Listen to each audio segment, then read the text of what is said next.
সেই মহান নেতা শহীদ প্রেসিডেন্ট জিয়াউর রহমান, যিনি উই রিভল্ট ঘোষণার মাধ্যমে সেই পুরো জাতিকে, হতবিহ্বল জাতিকে ঘুরিয়েছেন এবং স্বাধীনতার যে অ্যাকশন বা যে কর্মকাণ্ড সেটা শুরু করেছেন।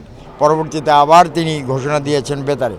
তো তার মাধ্যমেই, তার এই ঘোষণার মাধ্যমে আমাদের শুরু হয়েছিল আমাদের এই মুক্তিযুদ্ধ, এবং পরবর্তীতে আমরা 16 ডিসেম্বরে বিজয় অর্জন করেছি। তো এই দিনে সেই নেতার প্রতি আমি শ্রদ্ধা জানাচ্ছি এবং আমি বলবো যে বাংলাদেশের যদি অস্তিত্বের সংকটের দুটো দিন বলেন, 25শে মার্চ এবং 1975-এর 7ই নভেম্বর, এই দুই দিনে যে ত্রাণকর্তা দাঁড়িয়েছিলেন সেটা শহীদ প্রেসিডেন্ট জিয়াউর রহমান। জাতি তাকে মনে রাখবে। এবং আগামী 25 তারিখে, যেটা হচ্ছে আমাদের বিএনপি এবং জাতীয়তাবাদী সকল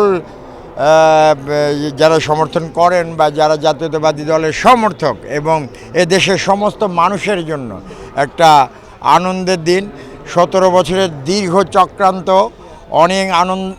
অনেক বেদনা, অনেক কষ্ট এবং অনেক সাফারিং এবং অনেক মানে আপনি ধরেন যে একটা বেদনার ইতিহাস আমি বলবো এই 17 বছরে ওনার ভিতর দিয়ে যা গিয়েছে। তারপরে উনি দলকে নেতৃত্ব দিয়েছেন এবং অবশেষে উনি আগামী এই 25শে ডিসেম্বর উনি আসছেন। এবং এর মাধ্যমে শুধু আমি বিএনপি বা জাতীয়তাবাদী দলের কথা বলবো না, পুরো বাংলাদেশ, তার পিতা যেমন উই রিভল্টের মাধ্যমে পুরো জাতিকে ঘুরিয়েছিলেন এবং এই যে 17 বছরের যত চক্রান্ত হয়েছে, যত অন্যায় হয়েছে, যত ফ্যাসিজবাদের যত মানে ধরেন যে এই চক্রান্ত বা অন্যায় অবিচারের ইতিহাস রয়েছে, সেগুলোকে উনি মানে নির্মূল করে ওনার পিতার মতোই আবার নতুন করে বাংলাদেশকে এগিয়ে নিয়ে যাবেন বলে আমি আশা করি এবং সবাই আমরা সেই প্রত্যাশা রয়ে গেছি।